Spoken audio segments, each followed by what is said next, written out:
Hey guys, welcome back to the channel. I know it's been a while. I haven't done one of these types of videos in a long time, in over a year to be exact. I went from doing movie reviews and reaction videos to trailers, and then I dipped my toe into video games with my UWGP series, based in the WWE 2K19 game. But here I am, I'm done with all that. I am returning to what I love to do, which is talk about movies, TV shows, reaction to trailers, all that jazz. So here I am in preparation of The Mandalorian Season 2 that's going to be dropping on October 30th.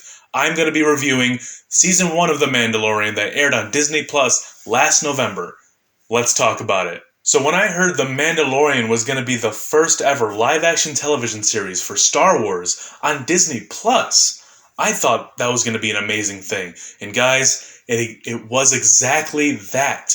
The Mandalorian is such a great show. Now, I'm not going to talk in depth about every episode of The Mandalorian Season 1, but I will talk about my personal highlights that I will always remember from this show. The show picks up with Mando on some sort of hunt. He meets Carl Weathers and he tells Mando about this high-profile target.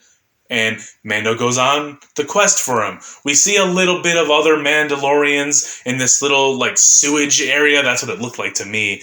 And so we see that there's a group of Mandalorians that are still out there. They're just hiding in the shadows. Anyways, Mando gets to the target. He runs into an IG droid. I believe it's IG-11. And they're both after the same target. They work a little bit together to take out all the enemies that are surrounding the target. They finally get to the target, and the target is none other than Baby Yoda. This thing, it captured the eyes and the hearts of everybody on the internet. Everyone in the world. And rightfully so. I mean, it's a cute little thing, isn't it? Yes, a baby of the same species of Yoda. A baby in that species is about 50 years old. So that must mean Yoda's like 900, I believe. Anyways, IG is about to take out Baby Yoda when Mando takes out IG. Shoots him right in the dome. The head of the computer, if you will. His head. And then he does a little E.T. moment with Baby Yoda. So right then and there, I realized this show was going to be a lot different than I thought it was going to be. First off, Baby Yoda was not in any of the trailers leading up to this show. At all. There was no merchandise release of this show. None of the toys or any of the t-shirts or nothing. None of that was released because they really wanted to keep Baby Yoda under wraps, and they did such a great job. It was such a great and awesome reveal to see that in it. It's good that there's more than just two of the Yoda species going around. Nonetheless, it's really great to see Baby Yoda. He absolutely steals the show in this entire series. Mando goes from retrieving the baby and bringing it to the client of the Empire, and then he has a change of heart. Because that whole stack of Beskar that he made dope armor out of wasn't enough. It wasn't satisfying enough. He saw that face. Look at that. Look at that face. How can you say no to that? I'm sorry. I'm turning your head. Oh, the horror. Okay. He saw that face of Baby Yoda, realized it wasn't right. It wasn't the morally right thing to do. And we kept seeing flashbacks across some of the episodes of a child in the middle of this war or whatnot. Like his village was being under attack, and it looked like they were attacked by the droid army all the way from the prequels. You remember those, right? The prequels with the droid army. Yeah. These droids were attacking this village of this little child, but the child was saved by a Mandalorian. And the Mandalorian swooped down, destroyed all the droids, and took this baby in. This baby was indeed Mando. So he knows a thing or two about protecting one another, protecting a child at all costs for the better, and so he felt bad.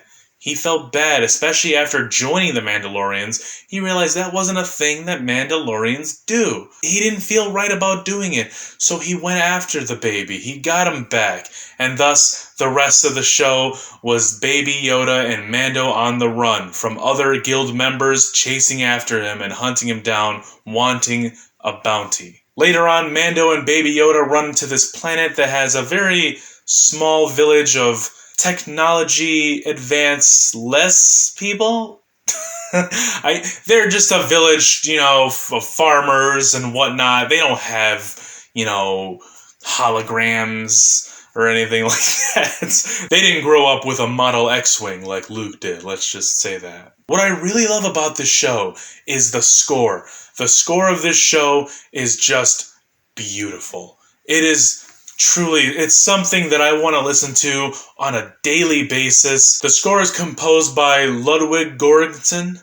I believe I said his name right. I apologize if I didn't. He did the score for Black Panther and Creed.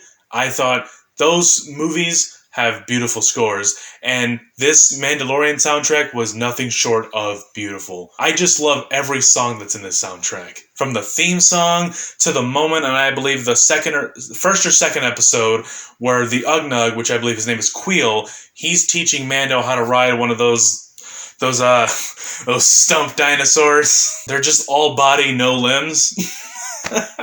He's teaching him how to ride one of those, and Mando just can't for the life of him, but he hits him with the line, "You're a Mandalorian! Your ancestors rode the great Mythosaur!"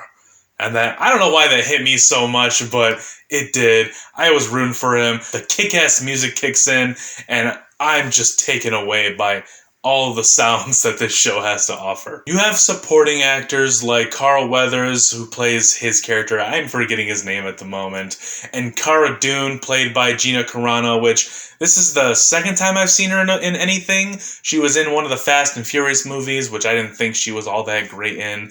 She played a good little rival to Letty, but that's about it. Her acting isn't anything special. I think she stepped it up for The Mandalorian. She's working with two great actors like Pedro Pascal and Carl Weathers. I thought her character was pretty compelling, her being an ex-shock trooper for the Empire. I know there's so many troopers, stormtrooper, scout trooper, shock trooper, I can't keep up. Towards the end of the show, Carl Weathers, Cara Dune, and Mando concoct a plan to screw over the Empire, but it all turns upside down when badass Moff Gideon, played by Giancarlo Esposito, steps in the frame and steals the damn show. This man is so good. You take his roles from Breaking Bad and The Boys and how menacing and intimidating he is on screen every single time he's on screen.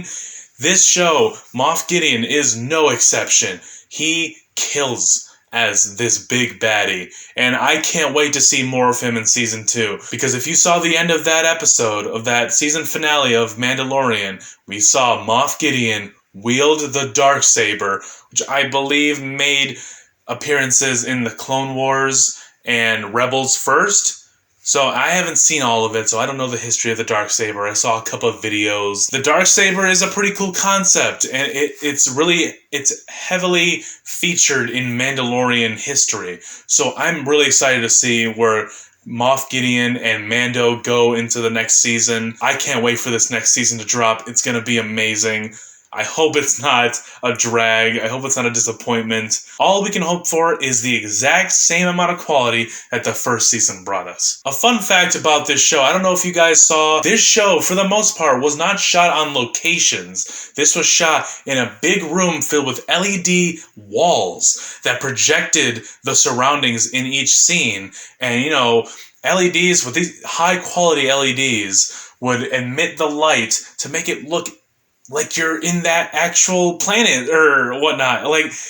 It's just fascinating. The technology, the love and the craft put behind the camera from Jon Favreau, Taika Waititi, Dave Filoni from the Clone Wars. There's so much love and so much talent involved in this project. I'm there for the whole journey. I'm there. I cannot wait to see what these guys do in Season 2. So guys, there's my review for The Mandalorian Season 1. What'd you guys think? Let me know down in the comments below. Share your thoughts and opinions on what you hope to see in The Mandalorian Season 2. Your predictions. Throw them all down there. Darksaber predictions. Baby Yoda parentage predictions. Let me know down below. Thanks for watching. Leave a like. And I'll be sure to see you guys next time.